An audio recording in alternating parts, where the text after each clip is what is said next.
साथियों अस्सलामु अलैकुम।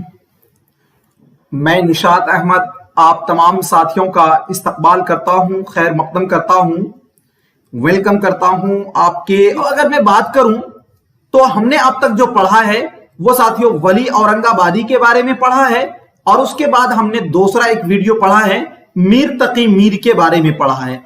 इन दो शोराए कराम के बाद पढ़ने के बाद आज हम लोग तीसरा जो शोरा है, शायर हैं, वो है साथियों ख्वाजा मीर दर्द। क्या है? ख्वाजा मीर दर्द। इनका जो असल नाम है वो है ख्वाजा मीर। क्या नाम है साथियों? ख्वाजा मीर। और ये तखल्लुस क्या करते थे? दर्द।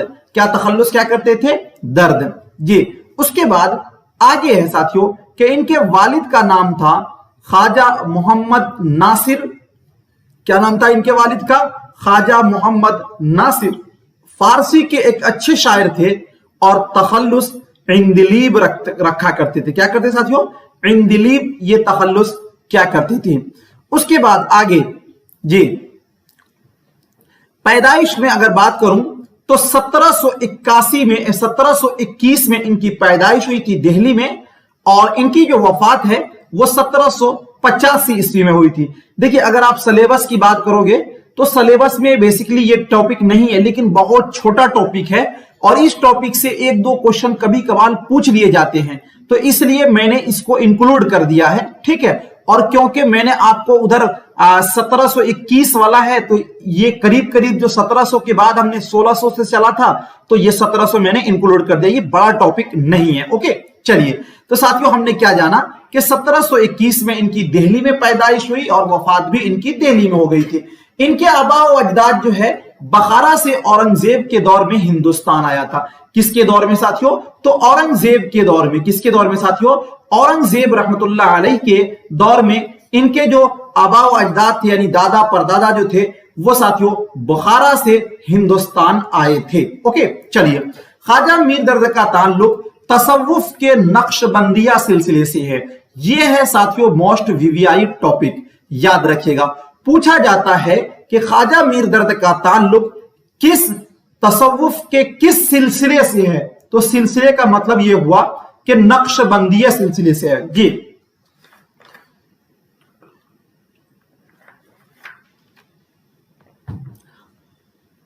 अगर आप जाइएगा तो अलग अलग साथियों चिश्तिया सिलसिला है, अलग अलग सिलसिला, यानी जब बैत करते हैं तो वो एक बुजुर्ग जब अपने मुरीद को फिर बैत करते हैं, उसे अपनी मतलब मार्फत इलाही हासिल होता है, तो वो अलग अलग नाम है। तो आप याद रखेंगे कि ये नक्शबंदिया सिलसिले से ये थे। ठीक है जी। उसके बाद आगे चलते हैं, तो आगे जो टॉपिक है हमारा कुछ जी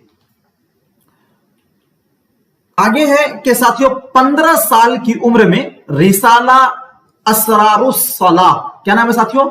असरारुस सलाह नाम का इन्होंने एक रिसाला लिखा। कोई कसीदा और मसनवी नहीं लिखी। मोस्ट वीवीआई साथियों, ये भी वीवीआई है। क्या है कि दर्द ने न कोई कसीदा लिखा और न कोई इन्होंने मसनवी लिखी। दर्द का हिज्व से कोई ताल्लुक नहीं है। देखो तीन चीज इसमें बतलाई गई है। एक तो है हिज्व से दर्द का कोई ताल्लुक नहीं है, दूसरा दर्द ने कोई कसीदा नहीं लिखा, और तीसरा है इन्होंने कोई मसनवी नहीं लिखा। ये तीन चीज में से साथियों एक चीज आपको जरूर पूछा जाता है। पूछा यह जाता है कि मंदरजा झैल में से कौन हिज्व गो शायर नहीं है? हिज्व गो शायर नहीं है, तो साथियों वो कौन है? तो ख्वाजा मीर दर्द जी। एक साथी पूछ रहे हैं कि नक्शबंदी क्या? ये सिलसिला है। जब आप बैत वगैरह में जो लोग बुजुर्ग हैं, अल्लाह वाले हैं, तो वो लोग ही बताएंगे। और इसमें निसार आलम साहब कह रहे हैं सैयदना बहाउद्दीन नक्शबंदी। अच्छा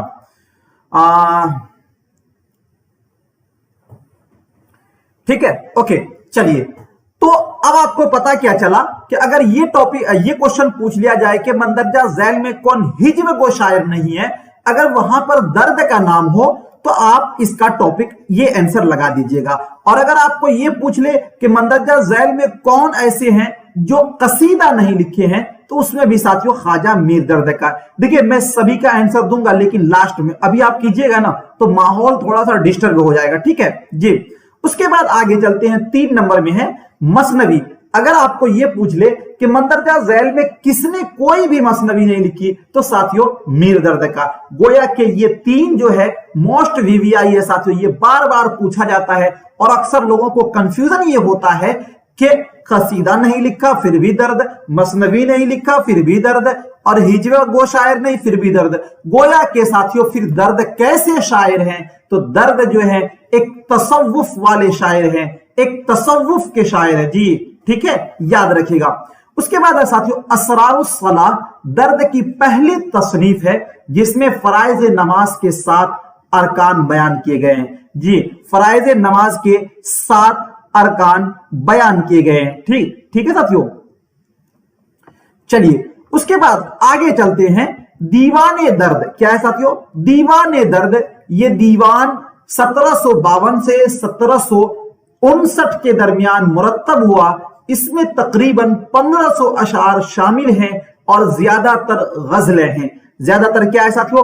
गजल है, क्योंकि उन्होंने न कसीदा लिखा है न मसनवी लिखा है, तो फिर लिखा क्या? तो गजल लिखा। ठीक है जी। उसके बाद आगे चलते हैं, और गजल में भी इन्होंने इश्किया गजल नहीं लिखा है साथियों जी। उसके बाद आगे है कि ख्वाजा मीर दर्द का शुमार सूफी शायरों में होता है। यह भी साथियों वीवीआई है। क्या है? वीवीआई है। मैंने आपको 2-3 चीजें बताई हैं जो कि वीवीआई के तौर पे बताई है। एक तो यह है कि ख्वाजा मीर दर्द किस सिलसिले से आते हैं, तो नक्शबंदिया खानदान से या नक्शबंदिया सिलसिले से आते हैं। दूसरा मैंने आपको यह बताया कि ये हिज्व गो शायर नहीं है। तीसरा मैंने आपको यह बताया कि यह कसीदा इन्होंने नहीं लिखा है। चौथा मैंने आपको यह बताया कि इन्होंने कोई भी मसनवी नहीं लिखी है। और पांचवा हमने आपको यह बताया कि ये उर्दू के सूफी शायर है। क्या साथियों? सूफी शायर है। अगर आप इतनी सी बात को याद रखोगे साथियों, तो आप अगर पिछले पैटर्न के एग्जाम को उठाकर देखेंगे तो आपको पता चलेगा कि इस टाइप के क्वेश्चन पूछे जाते हैं। ओके, चलिए, बहुत छोटा टॉपिक है। उसके बाद साथियों हम चलते हैं मिर्जा असदुल्ला खान गालिब के हयात व खिदमात के सिलसिले में कुछ बातों पर हम लोग चर्चा करेंगे। ओके जी। और उसके बाद साथियों मिर्जा असदुल्ला खान, देखो एक होता है साथियों असअद, अलिफ सीन ऐन दाल के साथ। असअद का मतलब होता है नेक, और एक होता है साथियों असद, अलिफ सीन दाल के साथ, यानी जिसमें ऐन नहीं होगा। तो ये वाला जो असद है इसका माना होता है शेर, और इस असद का माना होता है नेक। इसी असद से सईद बना है। ठीक है जी। तो याद रखेंगे ये शेर वाला जो असद है ये असद मिर्जा असदुल्ला खान गालिब का है। तो कभी कभी नाम के सिलसिले में पूछ लिया जाता है, तो आपको ये तमीज, ये फर्क पता होनी चाहिए जी। ये तो बहुत बेसिक फॉर्मेट है कि मिर्जा असदुल्ला खान गालिब का असल नाम क्या है, तो मिर्जा असदुल्ला खान गालिब इनका नाम है, और अलिफ सीन दाल के साथ इनका नाम है। ओके, चलिए। इनके वालिद का नाम है साथियों अब्दुल्ला बेग खान। क्या नाम है? अब्दुल्ला बेग खान। इसे भी आप याद रखेंगे। अच्छा, इनके दादा का नाम है फौकान बेग। क्या नाम है? फौकान बेग, याद रखेंगे। और इनकी वालिदा का नाम, किनकी? मिर्जा असदुल्ला खान गालिब की वालिदा, यानी इनकी मां का नाम जो है वो इज्जतुन्निसा बेगम है। क्या नाम है साथियों? इज्जतुन्निसा बेगम है। ठीक है जी। और इनके चचा का नाम है नसरुल्ला बेग खान। ये साथियों वीवीआई है, नसरुल्ला बेग खान। ठीक है, याद रखिएगा। ये इसलिए भी वीवीआई है कि पूछा जाता है कि मिर्जा असदुल्ला खान गालिब की परवरिश किसने की थी, तो उनके चचा यानी नसरुल्ला बेग खान ने साथियों उनकी परवरिश की थी। ओके, चलिए। इन मिर्जा असदुल्ला खान साथियों ये सिर्फ और सिर्फ 2 भाई थे इनके। तो एक तो मिर्जा असदुल्ला खान गालिब, दूसरे का नाम था मिर्जा यूसुफ खान। क्या नाम था साथियों? मिर्जा यूसुफ खान। ये सिर्फ और सिर्फ 2 भाई थे। ओके। और साथियों इनके नाना का नाम है ख्वाजा गुलाम हुसैन। क्या नाम है साथियों? ख्वाजा गुलाम हुसैन। ठीक है। उसके बाद आगे चलते हैं। इनके ससुर का नाम जी इलाही बख्श खान। इलाही बख्श खान। क्या नाम है साथियों? इलाही बख्श खान। और इनकी बीवी का नाम है उमराओ बेगम। क्या नाम है साथियों? उमराओ बेगम। याद रखेंगे जो इनके ससुर जी है वो लोहार खानदान से आते हैं। कभी कभी यह भी पूछ लिया जाता है साथियों कि मिर्जा गालिब की जो शादी हुई थी वो किस खानदान की लड़की से हुई थी, तो याद रखेंगे लोहार खानदान की लड़की से हुई थी। कभी मैं आपको आउट ऑफ कभी आऊंगा तो आपको हिस्ट्री बताऊंगा कि हम लोग, कुछ लोग बोलते हैं कि हम लोग जनरल हैं, अंसारी हैं, ओबीसी हैं, एससी हैं, एसटी हैं, तो मैं इसके सिलसिले में कभी आपको बताऊंगा कि हकीकत में हम लोग हैं क्या जी, इसके बारे में। लेकिन आप इतना याद रखेंगे कि मिर्जा गालिब की जो ससुर थे वो लोहार खानदान से ताल्लुक रखते थे। किस खानदान से? लोहार खानदान से ताल्लुक रखते थे। और सिर्फ जब 13 साल की उम्र मुबारक पहुंची थी मिर्जा असदुल्ला खान गालिब की, तो साथियों उसकी शादी हो गई थी। ठीक है, अब चलते हैं पॉइंट बाय पॉइंट। ये तो मैंने खानदानी रिश्ता आपको बता दिया। खानदानी रिश्ता में आपने क्या क्या जाना कि मिर्जा असदुल्ला खान गालिब सिर्फ 2 भाई थे, एक वो और दूसरा उनके भाई का नाम मिर्जा यूसुफ था। इनके दादा का नाम फौकान बेग और इनके वालिद का नाम अब्दुल्ला बेग और इनकी वालिदा का नाम इज्जतुन्निसा और इनके नाना का नाम ख्वाजा गुलाम हुसैन और इनकी बीवी का नाम उमराव बेगम और इनके दुख दर्द में साथ देने वाले नसरुल्ला बेग इनके चचा थे जिन्होंने इनकी परवरिश की। तो ये साथियों हमने कुछ इनके खानदान से रिलेटेड यानी रिलेशन संबंधित मैंने आपको बतलाया। अब आगे चलते हैं, इनकी हयात और खिदमात पर कुछ चर्चा करेंगे। उससे पहले कुछ चीजों को और हम लोग जान लेते हैं जी। अगर मैं बात करूं पैदाइश के सिलसिले में कि इनकी पैदाइश कब हुई थी, किनकी? मिर्जा असदुल्ला खान गालिब की पैदाइश, तो साथियों ये स्टार पॉइंट है कि 27 दिसंबर 1797 ईस्वी। कब साथियों? 27 दिसंबर 1797 ईस्वी आगरा में इनकी पैदाइश हुई थी। ठीक है, याद रखेंगे। और उसके बाद अगर मैं बात करूं इनकी वफात, तो 15 फरवरी 1869 ईस्वी दिल्ली में इनकी वफात हुई थी। कहां हुई थी साथियों? दिल्ली में वफात हुई थी। यह बात याद रखिएगा कि दर्द की पैदाइश और वफात दोनों जो है वो दिल्ली में है, लेकिन गालिब की पैदाइश जो है वो आगरा में है और वफात जो है वो दिल्ली में है जी। ठीक है, उसके बाद आगे जब मैं बात करूं तो साथियों जो सबसे मोस्ट वीवीआई जो टॉप ये है, ये पूछा जाता है, ये वीवीआई है साथियों। इसको ये वाला जो बतलाने जा रहा हूं मैं कि गालिब के दादा शाह आलम सानी के जमाने में, अब दादा कहने का मतलब हुआ फौकान बेग, दादा कहने का मतलब क्या हुआ? फौकान बेग, क्योंकि गालिब के दादा कौन थे? फौकान बेग थे। तो गालिब के दादा शाह आलम सानी के जमाने में ईरान से हिंदुस्तान आए थे। ये साथियों बहुत बार पूछा जाता है, इसमें बहुत कंफ्यूजन होता है। तो याद रखेंगे कि गालिब के जो दादा थे यानी फौकान बेग शाह आलम सानी के जमाने में ईरान से हिंदुस्तान आए थे। और यहां पर एक बात और भी आप पिछला याद रखेंगे कि अगर आपको यह पूछ ले कि दर्द के आबाओ अजदाद कहां से हिंदुस्तान आए थे, तो साथियों बखारा से। कहां से आए थे हिंदुस्तान? बखारा से हिंदुस्तान आए थे। और अगर मैं बात करूं तो गालिब के आबाओ अजदाद कहां से हिंदुस्तान आए थे साथियों? तो ईरान से आए थे। कहां से आए थे साथियों? ईरान से आए थे। इसको आप याद रखेंगे। ठीक है, उसके बाद आगे साथियों अगर मैं बात करूं तो गालिब को मिर्जा नौशा और मिर्जा दुल्हा बाबू भी कहा जाता था। साथियों मैं आगे अभी और टॉपिक पर बहस करूंगा तो आपको बताऊंगा गालिब की जो शादी है वो उमराव बेगम से हुई थी और गालिब हमेशा हमेश के लिए आगरा से दिल्ली आ गए थे। टोटल ये 50 साल तक साथियों ये दिल्ली में थे। कौन? गालिब। तो इन्होंने शादी जो की थी वो दिल्ली में ही की थी। तो अब जाहिर सी बात है आप जहां शादी करेंगे वहां के आप नौशा बाबू कहलाएंगे जी, वहां के आप दूल्हा बाबू कहलाएंगे जी। आपका जहां ससुराल होगा वहां के आप क्या कहलाओगे? दूल्हा बाबू कहलाओगे। तो गालिब का चूंकि दिल्ली ससुराल था इसलिए दिल्ली वाले इन्हें प्यार से मिर्जा नौशा बाबू या फिर मिर्जा दूल्हा बाबू कहकर पुकारते थे। कभी कभी यह क्वेश्चन पूछ लिया जाता है कि मिर्जा असदुल्ला खान गालिब को मिर्जा नौशा बाबू या फिर मिर्जा दूल्हा बाबू क्यों कहा जाता था? इसलिए कि दिल्ली उनकी क्या थी? ससुराल थी साथियों, याद रखेंगे। उसके बाद अगर मैं बात करूं कि गालिब किस खानदान से ताल्लुक रखते थे तो तुर्की खानदान से साथियों। किस खानदान से? तुर्की खानदान से। और ये ईबक कौम थी। कौन सी कौम थी साथियों? ईबक कौम थी। अगर आप पीछे में जाएंगे तो सल्तनत ओस्मानिया पढ़ेंगे कि जिन्होंने पूरी दुनिया पर राज किया था तो वो ये सब तुर्की खानदानी है जी। और जो कौम जिंदा है साथियों वो तुर्क कौम जो है वो बहुत ही एक्टिव और होशियार कौम थी और बहुत जज्बे वाली कौम थी। ठीक है जी। उसके बाद अगर मैं बात करूं गालिब की इब्तदाई तालीम की तो गालिब की जो इब्तदाई तालीम है वो आगरा के मौलवी शेख मुअज्जम के मदरसा में हुई थी। अब देखो, आपको कभी कभी ये पूछा जाता है कि गालिब के उस्ताद कौन है, या फिर ये पूछा जाता है कि गालिब के बचपन के उस्ताद, क्या साथियों, बचपन के उस्ताद कौन है, कौन है बचपन के उस्ताद। तो याद रखना साथियों, शेख मुअज्जम या फिर मौलवी मुअज्जम, शेख को हज़फ कर देगा और आपको दे दिया जाएगा मौलवी मुअज्जम। तो ये साथियों क्या है, क्या कहते हैं, बचपन के इनके उस्ताद थे। ठीक है, उसके बाद आगे चलते हैं। गालिब ने इब्तदा में मशहूर फारसी शायर बेदल की पैरवी इख्तियार की थी। ये साथियों यूजीसी के लिए मोस्ट वीवीआई क्वेश्चन है, याद रखेंगे साथियों।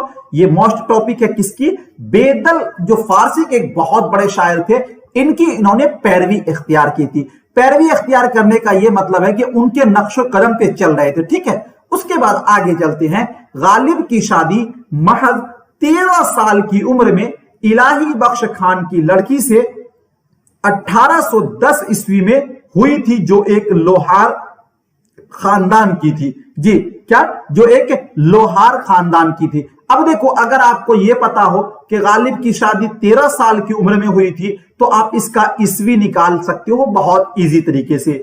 क्यों कि साथियों 1797 में गालिब की पैदाइश हुई थी।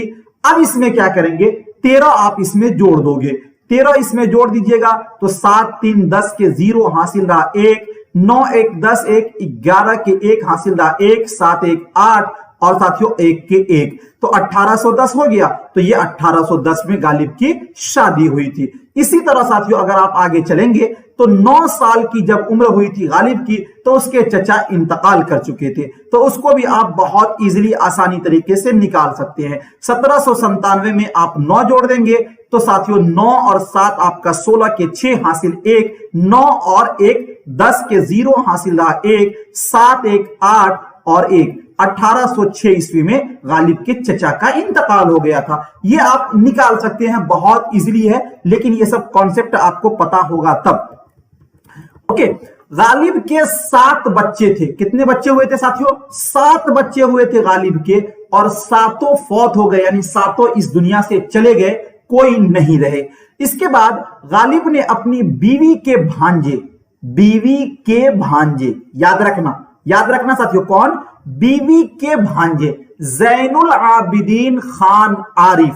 क्या नाम है बीवी के भांजे का नाम, ज़ैनुल आबिदीन खान आरिफ के 2 बच्चे, एक का नाम था अली हुसैन खान और जो छोटा था गोद लिया, और उसके बाद इसका बड़ा भाई था साथियों बाकर अली, इसको भी गोद लिया। यहां पर आपको बहुत इंटरेस्टिंग वाली बात यह है कि इसको याद रखने वाली बात है कि गालिब के 7 औलादें हुई, एक भी जिंदा न रही। उसके बाद गालिब ने अपने बीवी के भांजे का नाम क्या है भाई, ज़ैनुल आबिदीन नाम है। क्या नाम है, ज़ैनुल आबिदीन नाम है जी। इसके 2 लड़के यानी ज़ैनुल आबिदीन के 2 लड़के, पहले इनके छोटे लड़के यानी अली हुसैन को गोद लिया, फिर इसके बड़े लड़के यानी साथियों बाकर अली को गोद लिया। इसी के याद में भी मिर्जा गालिब ने मरसिया लिखा था जी, आगे आपको मिलेगा वो चीज। ठीक है, इसको याद रखेंगे। उसके बाद आगे चलते हैं। गालिब ने दिल्ली का सफर 1812 ईस्वी में दिल्ली का सफर किया था। कब किया था साथियों, 1812 ईस्वी में, और 50 साल तक दिल्ली में कयाम किया, यानी आखिरी सांस तक गालिब जो है वो दिल्ली में ही मुकीम रहे, दिल्ली में ही इन्होंने सुकूनत इख्तियार कर लिया था जी। उसके बाद आगे चलते हैं। गालिब पेंशन की गर्ज से कलकत्ता का सफर किया। यह भी साथियों मोस्ट वीवीआई है, याद रखना। पूछा जाता है कि गालिब ने किस गर्ज से कलकत्ता का सफर किया, तो पेंशन की गर्ज से, या फिर आपको यह पूछ लिया जाए कि गालिब पेंशन की गर्ज से कहां का सफर किया था, तो साथियों कलकत्ता का सफर किया था। कब किया था, 1826 ईस्वी में किया था, और 1828 ईस्वी में ये कलकत्ता पहुंचे थे। क्योंकि उस जमाने में साथियों आपको पैदल ही चलना पड़ता था, कोई अभी के तरह घंटों का काम मिनटों में या फिर हफ्तों का काम घंटों में नहीं होता था। तो इन्हें 1 साल 9 महीने और कहीं कहीं आता है 2 मतलब कि 1.5 साल लगा था। ठीक है, यानी 1826 में ये चले थे और 1828 में ये कलकत्ता पहुंचे थे। उसके बाद साथियों गालिब ने सबसे लंबा सफर कलकत्ता के लिए किया था। ये भी साथियों मोस्ट वीवीआई है। अब कहोगे कि सर इतना वीवीआई आप बता रहे हैं कि वो वीवीआई में भी कंफ्यूजन है। नहीं, देखो कुछ चीजें ऐसी हैं जो आपको बार बार पूछे जाते हैं साथियों। एक तो ये पूछ लिया जाएगा कि गालिब ने अंतिम सांस कहां तक ली या सबसे ज्यादा सुकूनत कहां इख्तियार की, तो साथियों दिल्ली में। दूसरा अगर आपको यह पूछ ले कि गालिब ने सबसे लंबा सफर कहां का किया, तो साथियों कलकत्ता का सफर किया। किस लिए किया था, तो साथियों पेंशन के लिए किया था। किसके लिए किया था, पेंशन के लिए किया था, ठीक है। उसके बाद आगे चलते हैं, गालिब ने लखनऊ में मार्च 1826 से लेकर जून 1827 तक रहे। यानी देखो पहले होता था क्या कि आपको जैसे कलकत्ता चलना है तो बीच में स्टॉप करते करते ठहरते ठहरते चलते थे, ऐसा नहीं कि लगातार चलते रहते थे। तो क्योंकि जब वो कलकत्ता जाते थे तो पटना, लखनऊ भी आते थे, पटना भी आते थे, बनारस भी आते थे, इस रास्ते से होते हुए जाते थे। तो वो साथियों गालिब ने लखनऊ में मार्च 1826 से लेकर जून 1827 तक रहे।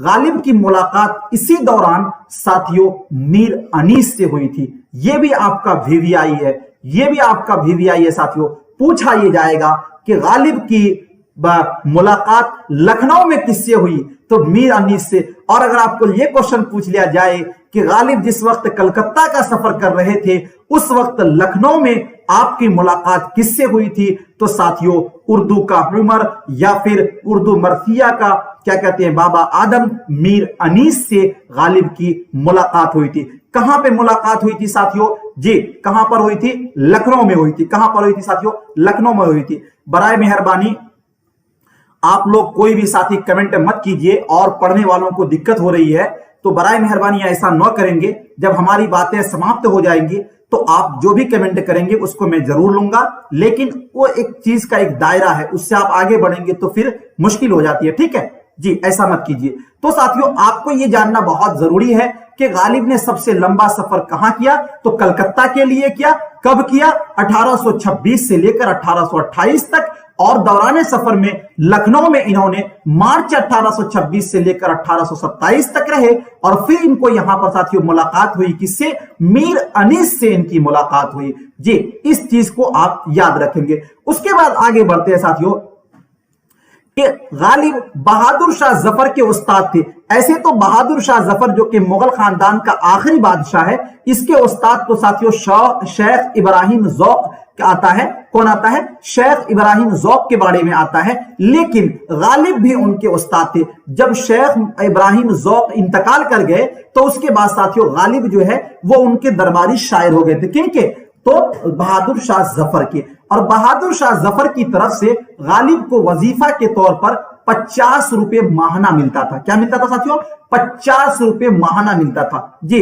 और ज़ौक़ को साथियों अगर मैं बात करूं ज़ौक़ के बारे में तो याद रखना कि ज़ौक़ को खाकानी हिंद का जो खिताब है वो बहादुर शाह जफर के दरबार से ही मिला था। ज़ौक़ अगर ये पूछ ले कि शेख इब्राहिम ज़ौक़ जो है कहां का दरबारी शायर था, तो बहादुर शाह जफर के का दरबारी शायर था, ठीक है। उनकी वफात के बाद साथियों क्या हुआ, गालिब को वहां का दरबार मिला। ओके चलिए उसके बाद आगे चलते हैं। और अंग्रेजी हुकूमत की तरफ से गालिब को 700 रुपए सालाना वजीफा मिलता था जी। देखो 50 रुपए महीना मिलता था तो ये तो साथियों 600 रुपए सालाना हो गया। और अंग्रेजों की तरफ से सिर्फ और सिर्फ 700 रुपए डायरेक्ट कर दिया गया, ठीक है, वजीफा मिलता था। जबकि रामपुर की नवाब की तरफ से 100 रुपए महीना मिलता था। रामपुर का जो नवाब था साथियों उनके तरफ से भी गालिब को क्या मिलता था, वजीफा मिलता था जी। 100 रुपए इनको वजीफा मिलता था। तो 2-3 चीजें आपको याद रखनी है, क्योंकि साथियों मौलाना मजहरुल हक मौलाना मोहम्मद अली जौहर यूनिवर्सिटी जो कि कहां है, रामपुर में है, तो वहां से पूछा जाता है क्वेश्चन कि मिर्जा गालिब को रामपुर से कितना रुपए वजीफा मिलता था, तो 100 रुपए मिलता था। कितना मिलता था साथियों, 100 रुपए। और क्योंकि बहादुर शाह जफर के दरबार से ये मुंसलिक थे तो वहां से कितना रुपए मिलता था, तो 50 रुपए। कितना रुपए मिलता था साथियों, 50 रुपए मिलता था। वजीफा किसे कहते हैं, तंजीलुर रहमान, जिसको स्कॉलरशिप कहते हैं ना साथियों, स्कॉलरशिप कहते हो ना। जब आप पढ़ोगे या फिर कुछ लोग देखते हैं ना, रिसर्च करते रहते हैं, कुछ लोग रिपोर्ट लिखते रहते हैं, तो उसको सरकार क्या करती है, वजीफा कर देती है, उसी को बोलते हैं स्कॉलरशिप, ठीक है जी। चलिए اس کے بعد آگے چلتے ہیں. غالب نے کبھی پڑھنے کے لیے نہ کوئی کتاب خریدی تھی اور نہ رہنے کے لیے مکان. جی کیا کہہ رہا ہے کہ غالب کبھی بھی پڑھنے کے لیے نہ کوئی کتاب خریدی تھی. اس کا مطلب یہ نہیں کہ غالب کو پڑھنے کے شوقین نہیں تھے، یعنی وہ پڑھتے نہیں تھے، بلکہ پڑھتے تو تھے لیکن انہیں اتنی ساتھیوں آرتھک حالت اور اتنی وہ غریب تھے کہ ان کے پاس پیسے نہیں تھے ساتھیوں کتاب خریدنے کے لیے، اور نہ وہ رہنے کے لیے ساتھیوں زندگی میں مکان بھی نہیں خرید پائے. تو پھر وہ کیسے رہتے تھے؟ تو کرائے کے مکان پہ رہتے تھے، یعنی جہاں ان کا گھر وہاں ان کا گھر. اور آج ساتھیوں ہم لوگوں کا معاملہ کیا ہے کہ ہم لوگوں کو موش بہت اچھی کوالٹی کی گاڑی چاہیے، گھر چاہیے، اور اس کے بعد جی ہمارے سارے پیسے خرچ ہوتے ہیں لیکن پڑھائی پر خرچ نہیں ہوتے ہیں. جی اس پر نہیں ہونی چاہیے خرچ، لیکن اس کا آپ کو کیا ہے جی کیا کہتے ہیں غالب کا ان کا برعکس تھا. جی اس کے بعد آگے چلتے ہیں کہ غالب کو 2 بار ساتھیوں قید بھی ہوا. قید یعنی جیل بھی جانا پڑا. تو 2 بار قید جو ہوا تو 2 مرتبہ قید ہوا. پہلی بار جو قید ہوا 1841 میں 100 روپے جرمانہ ہوا اور 4 ماہ یہ قید رہے، ٹھیک ہے. اور دوسری بار 1847 میں 200 روپے جرمانہ ہوا اور 6 ماہ یہ قید رہے. کون ساتھیوں؟ غالب، جو کہ ساتھیوں جوا کھانا قائم کرنے کے عوض میں. آپ کو یہ پوچھ لیا جائے گا کہ غالب جو قید ہوئے یعنی جیل میں گئے تھے، کیوں گئے تھے؟ تو جوا کھانا قائم کرنے کی وجہ سے. کس کی وجہ سے ساتھیوں؟ جوا کھانا قائم کرنے کی وجہ سے. غالب جو تھے نا ایک بہت بڑے شرابی آپ کہہ سکتے ہیں، یا وہ شراب کے عادی تھے، اور شراب جو ہے نا ان کے نفس میں ساتھیوں سما گیا تھا. وہ شراب کے لت سے مجبور تھے. اوکے چلیے، اس کا انہوں نے کئی جگہ ذکر بھی کیا ہے. اس کے بعد آگے چلتے ہیں. غالب نے اپنے اردو کلام سے زیادہ فارسی کلام کو پسند کیا ہے. جی بہت اچھا ساتھیوں، VVI ہے یہ، یاد رکھنا. پوچھا یہ جاتا ہے غالب نے سب سے زیادہ کس کلام کو پسند کیا ہے؟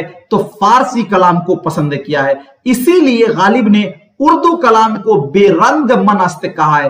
اگر ساتھیوں آپ کو یہ پوچھ لیا جائے کہ غالب نے کس کلام کو بے رنگ منست کہا ہے؟ جی بے رنگ منست کہا. کس کلام کو بے رنگ منست کہا ہے؟ تو ساتھیوں اردو کلام کو غالب نے بے رنگ منست کہا ہے. جی کیا بے رنگ منست کہا ہے؟ کس کلام کو کہا؟ دیکھو میں بار بار اس کو کر رہا ہوں ریپیٹ، اس لیے کہ یہ جو ہے نا آپ کا بہت ہی ساتھیوں بہترین آپ کو پوائنٹ ہے. اس کو یاد رکھیں گے کہ یہ آپ کا بے رنگ منست کس کو کہا ہے غالب نے؟ تو اردو کو کہا ہے. اس کے بعد اگر ساتھیوں میں آپ کو اب کچھ چیزوں کا میں نے غالب کے بارے میں بتا دیا، اب اس کے کارنامے انہوں نے جو کتابیں لکھی ہے اس کے سلسلے. چلیے بہت بہت شکریہ آپ تمام ساتھیوں کا، تھینک یو، بہت بہت شکریہ.